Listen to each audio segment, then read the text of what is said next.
O mundo celebra as mulheres no mês de março. Em 1975, o dia 8 de março foi instituído como Dia Internacional da Mulher pelas Nações Unidas. No Via Justiça de hoje, nós vamos fazer uma reflexão sobre a situação feminina no Brasil. Nossas convidadas, a deputada Ana Paula Siqueira, presidente da Comissão de Defesa dos Direitos da Mulher da Assembleia Legislativa de Minas Gerais, e a desembargadora do Tribunal de Justiça de Minas Gerais, Paula Cunha e Silva, ex-presidente do COSEVID, o Colégio de Coordenadores da Mulher em Situação de Violência Doméstica do Poder Judiciário Brasileiro. Desembargadora Paula, uma pesquisa divulgada pela Rede de Observatórios da Segurança no dia 6 de março, mostra que a cada 4 horas, ao menos uma mulher é vítima de violência doméstica no Brasil. O levantamento mostrou que foram registrados 510 crimes de feminicídio somente em 2022. Pergunto para a senhora, pergunto para a deputada, com tantos casos de violência doméstica sempre crescentes no Brasil, há o que comemorar? Primeiramente, eu gostaria de agradecer o convite, a oportunidade que a Magis está proporcionando nessa data tão especial da gente poder falar sobre esse tema, que realmente é um tema que tem que estar sempre na pauta, né, na central, porque é um problema que aflige a nossa sociedade e que vem sendo conhecido cada vez mais à medida que se abre espaço para que ele seja debatido. Então, o conhecimento da realidade ele é muito importante para que a gente consiga combater.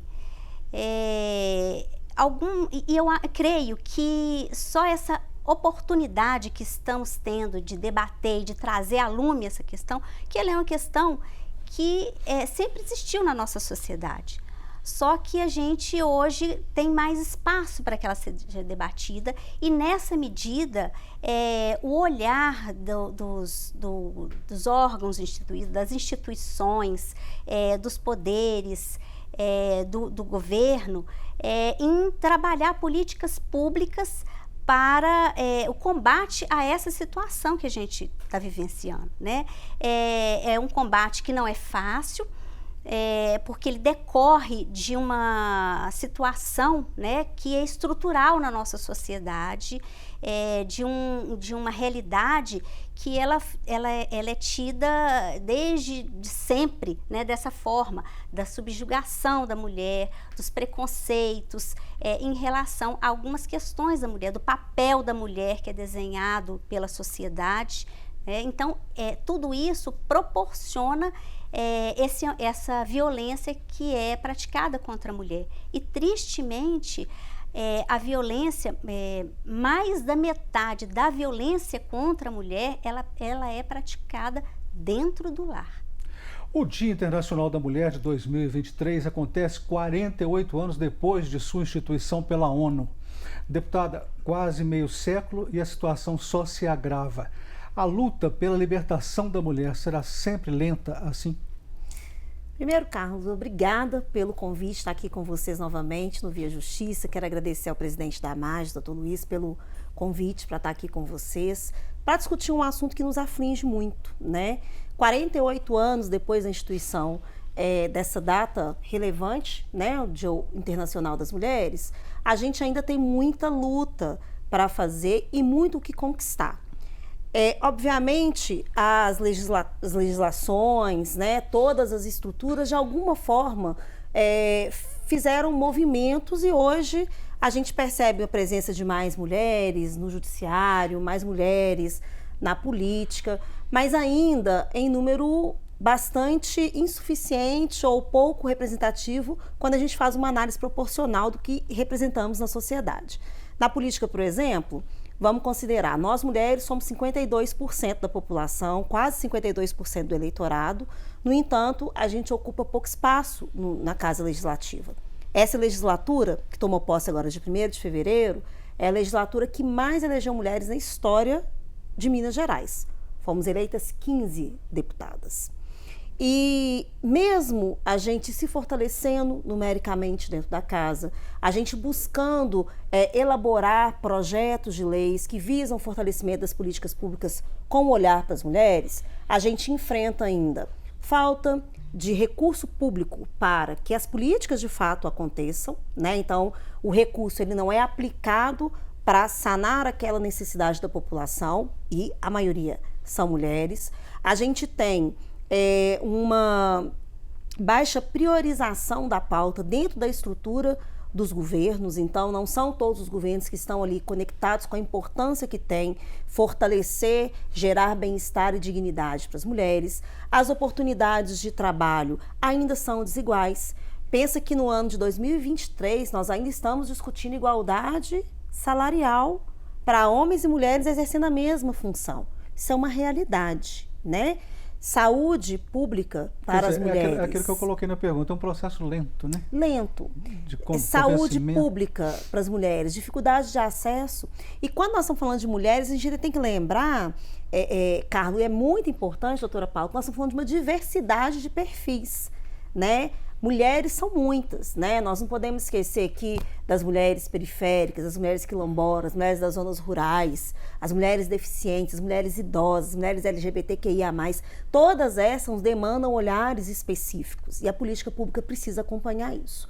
O trabalho que a gente tem desenvolvido aqui na Assembleia é justamente aproveitar essa oportunidade de uma comissão temática, que é a Comissão em Defesa dos Direitos da Mulher, para pautar ao longo de todo o processo legislativo a importância do fortalecimento das políticas para as mulheres e, principalmente, a fiscalização dessas políticas. A senhora está falando, né, sobre o trabalho aqui na Assembleia. Gostaria que a senhora também falasse, doutora Paula, a experiência da senhora no COSEVID, né? O que a senhora viu lá, a conclusão que tirou, qual a perspectiva, né? Eu pergunto se é possível acabar com a violência de gênero um dia. Olha, o Colégio de Coordenadores, o COSEVID, né, é um colégio de âmbito nacional que congrega as coordenadorias estaduais dos tribunais de justiça, né, de todos os estados e Distrito Federal.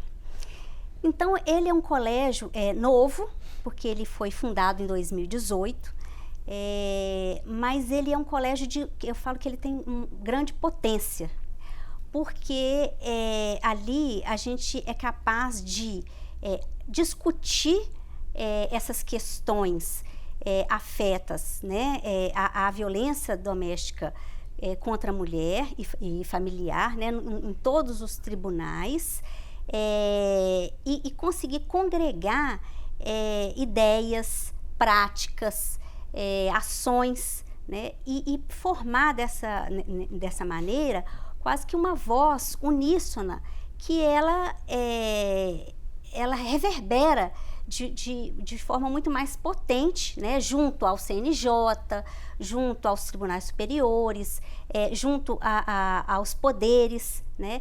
Então, um dos objetivos do colégio é essa uniformização, claro, respeitadas as peculiaridades, né, regionais,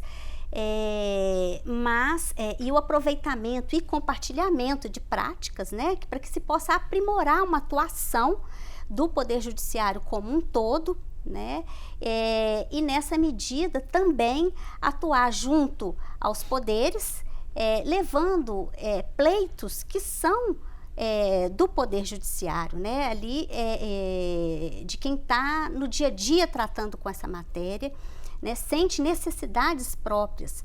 Por exemplo, o Carlos começou dizendo do número de feminicídios, né, muito alto. Então, um pleito que foi levado por nós, a ministra da Mulher, da Família e dos Direitos Humanos, na nossa gestão, foi exatamente a necessidade de se trabalhar a implementação da obrigatoriedade da aplicação do Formulário Nacional de Risco desde as delegacias, de forma obrigatória. Hoje, ele é preferencialmente aplicado desde as delegacias, mas é muito importante que seja obrigatoriamente aplicado desde aquele primeiro momento em que se registra o boletim de ocorrência, porque ali, nesse formulário, são muitas informações que pautam, né, que são capazes de subsidiar as decisões do juiz e verificar a possibilidade de um fato, às vezes não tão grave inicialmente, evoluir para um feminicídio. Deputada, a senhora apresentou um projeto que virou lei em 2020 que criou um banco de empregos para mulheres vítimas de violência doméstica. Como é esse banco de emprego?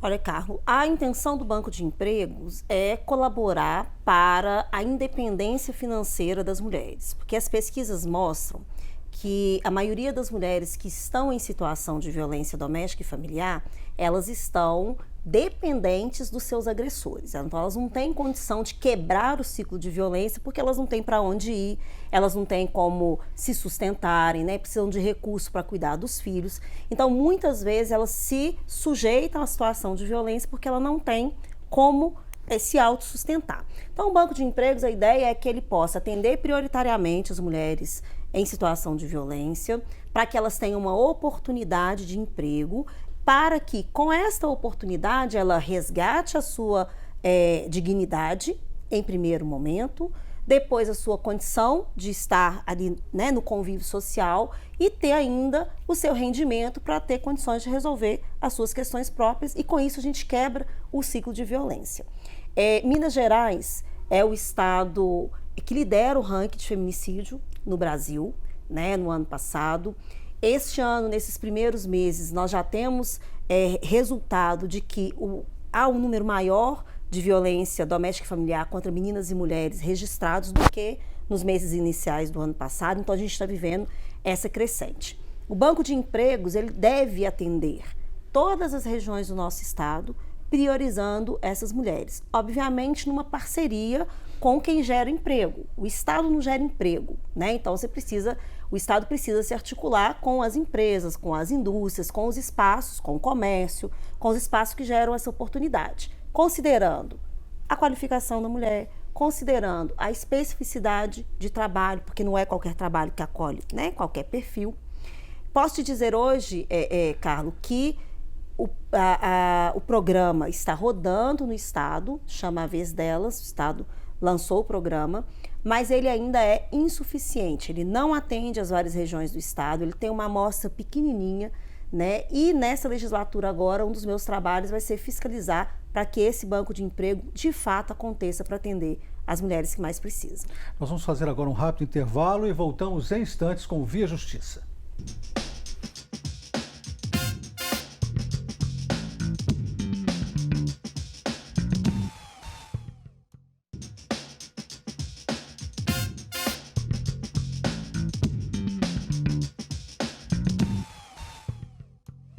O Via Justiça hoje refletindo sobre a situação da mulher no Brasil, 48 anos depois da instituição do Dia Internacional da Mulher pela ONU. Participam do programa a deputada Ana Paula Siqueira, presidente da Comissão de Defesa dos Direitos da Mulher da Assembleia Legislativa de Minas Gerais, e a desembargadora Paula Cunha e Silva, ex-presidente do COSEVID, o Colégio de Coordenadores da Mulher em Situação de Violência Doméstica e Familiar do Poder Judiciário Brasileiro. Deputada, a senhora presidiu o COSEVID no ano de 2022, né? A gente sabe que o colégio segue as diretrizes e metas estabelecidas pelo CNJ, o Conselho Nacional de Justiça, no combate à violência contra a mulher. Essas metas estão sendo atingidas? Quais são as diretrizes do CNJ?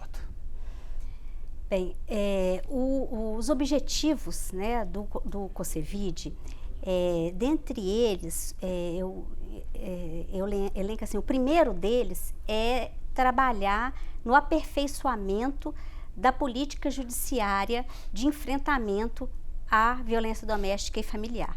Essa política judiciária, ela é instituída pelo CNJ, né? Então, nós trabalhamos buscando o aperfeiçoamento dessa política. Inclusive, durante nosso mandato, nós tivemos a oportunidade de trabalhar em grupos, de participar de grupos de trabalho do CNJ, voltados especificamente para essa temática de enfrentamento e combate à violência doméstica e familiar.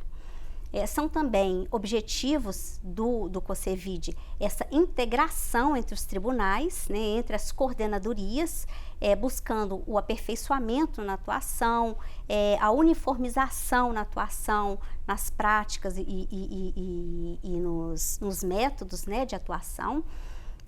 e esse intercâmbio das coordenadorias com esses órgãos de Estado, com o CNJ, com os tribunais superiores e com os poderes do Estado, né? Esse trabalho, ele tem gerado grandes resultados, né? A gente pode dizer que no espaço de um ano nós tivemos um fortalecimento grande do colégio, né? Um reconhecimento grande. Durante essa gestão nós criamos o site, né, do COCEVID, o Instagram, que são instrumentos assim, que possibilitam essa divulgação do trabalho das coordenadorias e aproximação de umas e outras, e também com a sociedade, né? E nesses espaços nós também divulgamos, né, essas diretrizes do CNJ, né, buscando mesmo esse alinhamento, né, porque é nesse alinhamento que nós conseguimos o avanço necessário. Deputada, qual é o tamanho do desafio para as mulheres existirem e resistirem na vida pública? É muito grande. Tudo isso que nós vivemos, como a doutora Paula iniciou dizendo aqui no nosso programa, tem a ver com a nossa estruturação e a nossa organização de sociedade. Temos uma sociedade extremamente machista, conservadora, com muitas heranças ainda do patriarcado. Não podemos esquecer que a questão do racismo é algo que ainda também impacta muito e que traz muitos problemas em relação à violência contra nós mulheres. Aí nós vamos ampliar, a violência doméstica e familiar contra meninas e mulheres, mas também a violência institucional, a violência política de gênero. Então, com raízes tão sólidas, né, machismo cultural, estrutural, racismo, para a gente enfrentar isso ao ponto de gerar realmente uma vida digna, uma sociedade que seja justa, igualitária para todos e para todas, a gente precisa de uma mudança cultural. A gente precisa ir na raiz desse problema e colaborar para que os novos cidadãos e cidadãs, eles possam estar incluídos na sociedade com uma conduta, com atitudes respeitosas. Portanto, eu apresentei um projeto de lei aqui na casa, é lei hoje no nosso estado, que leva para dentro das escolas estaduais noções básicas da Lei Maria da Penha. A lei é a segunda melhor lei, né, do arcabouço jurídico mundial, tá? Localizada assim como uma lei super importante dentro do mundo, num país que é o 5º em violência contra nós mulheres. Então, o que nós precisamos fazer? Mudar a cultura. Nós precisamos falar com as meninas e com as mulheres, claro, sobre os tipos de violência, sobre como pedir ajuda, né, para elas identificarem quando estão numa situação de violência e poderem recorrer àquilo que é seu direito e sua proteção. Mas eu acredito que é muito necessário a gente falar com os futuros homens. A gente precisa falar com os adolescentes, com os jovens, com aqueles que amanhã são agressores em potencial. E por que eu digo que são agressores em potencial? Porque simplesmente nós vivemos uma reprodução de comportamento. Ah, o meu pai fez, o meu avô fez, então eu posso fazer também, só que não. São as raízes patriarcais, né, que eles falam. Exatamente. E para interromper isso, a gente precisa da política de educação junto conosco. Aí sim, nós vamos formar meninos e meninas conscientes para colaborarem para a formatação de uma sociedade que, de fato, seja justa e digna. Então, nós temos muito desafio. Política de educação precisa de investimento. Tem um outro ponto, Carlos e doutora Paula, que eu acho assim, fundamental. Quando a gente pensa política para as mulheres, a gente precisa também compreender que nós estamos falando do maior perfil populacional, né? Somos 52% da população, mas que nós transitamos por várias políticas. Estamos no desenvolvimento econômico, estamos no meio ambiente, estamos na educação, estamos na saúde, estamos na assistência social. Só que se a gente pensar a política para as mulheres só dentro do Ministério das Mulheres ou só dentro de uma secretaria que pensa política para a mulher, nós não vamos conseguir ter recurso para subsidiar as demais políticas. Então eu penso que uma estratégia a ser utilizada é termos a mulher na centralidade do processo. Tanto na centralidade, o desenvolvimento econômico, inclusive é a comissão que eu assumi aqui na casa para esse biênio, o desenvolvimento econômico tem que pensar como fortalecer as mulheres, como gerar oportunidades, empregabilidade, como fortalecer as microempreendedoras para que elas consigam fazer com que os seus negócios realmente evoluam. Eu fiz uma audiência pública aqui na casa em 2019 que me chamou muita atenção. O Sebrae esteve conosco nessa audiência, a gente estava falando de empreendedorismo feminino e a consultora do Sebrae nos trouxe um relato de que as mulheres, mesmo sendo elas mais adimplentes, são as que mais pagam juros, né? Olha que... Por que a mulher paga mais juros do que o homem? Sendo que ela é, em maior quantidade empreendedora, ela é a que mais paga bem as contas, os empréstimos que ela faz, ainda assim ela é penalizada. Então, como que a gente vai discutir isso para que a política de desenvolvimento econômico gere oportunidades para as mulheres e, consequentemente, a gente trabalhe melhor a educação para as crianças para livrar o mundo, a sociedade das violências. A deputada Ana Paula Siqueira foi presidente da Comissão de Defesa dos Direitos da Mulher aqui da Assembleia na legislatura anterior e foi reconduzida à mesma comissão para esta atual legislatura. Doutora desembargadora, a deputada falou sobre a importância da Lei Maria da Penha e a gente fica curioso, né? Uma lei de importância mundial, vamos dizer assim, por que ela não causa um temor do agressor? Por parte do agressor. Né? Eu até, pegando um gancho aqui da fala da deputada, ela falou dessa importância de trazermos os homens à discussão, né? Porque realmente eles são os reprodutores de uma violência estrutural, institucionalizada na nossa sociedade, né? E nesse sentido, o CNJ, ele soltou uma recomendação em 2022, orientando os tribunais a que instituíssem espaços de reflexão com autores de violência, né?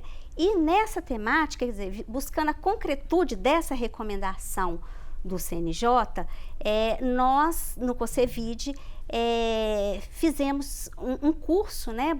Foi feita a programação do curso e foi ministrado pela Escola Judicial do Tribunal de Justiça de Minas Gerais, um curso de uma forma inédita, porque ele foi dirigido aos servidores das equipes multidisciplinares e magistrados de todos os tribunais de justiça do Estado e Distrito Federal, buscando efetivamente gestão, multiplicação e facilitação de grupos reflexivos de homens autores de violência, porque não é suficiente que a gente atue apenas com a mulher vítima, né? É importante que a gente atue com o autor da agressão, né? Buscando essa mudança de mentalidade, né? Então, e essa visão, ela foi trazida também na Lei Maria da Penha, né? Ela tem esse dispositivo, essa previsão desses grupos com autores de violência. A Lei Maria da Penha é um instrumento legislativo maravilhoso, né? Ele trouxe já grandes avanços para a nossa sociedade, né? A questão é que realmente é um problema com raízes muito profundas. Então, é preciso que a gente trabalhe fortemente para vencer essa cultura que é muito arraigada. Nós estamos chegando ao final do programa. Nós vamos partir para as considerações finais, começando com a senhora, deputada. Só para emendar também aqui na fala da doutora Paula, e essa herança do machismo e do patriarcado, né, e desse conservadorismo, ele está em todas as esferas. Então, passa pelo legislativo, que passa pelo executivo, que passa pelo judiciário, né, que está também entranhada nas polícias, nos espaços onde realmente é importante que haja uma acolhida das mulheres na situação de violência e que hajam as providências. Infelizmente, ainda nos dias de hoje, a gente vê certos relativismos para lidar com uma realidade tão dura que impacta e que mata as nossas mulheres. Eu queria muito agradecer a oportunidade de estar aqui com vocês. Esse é um tema muito caro para mim.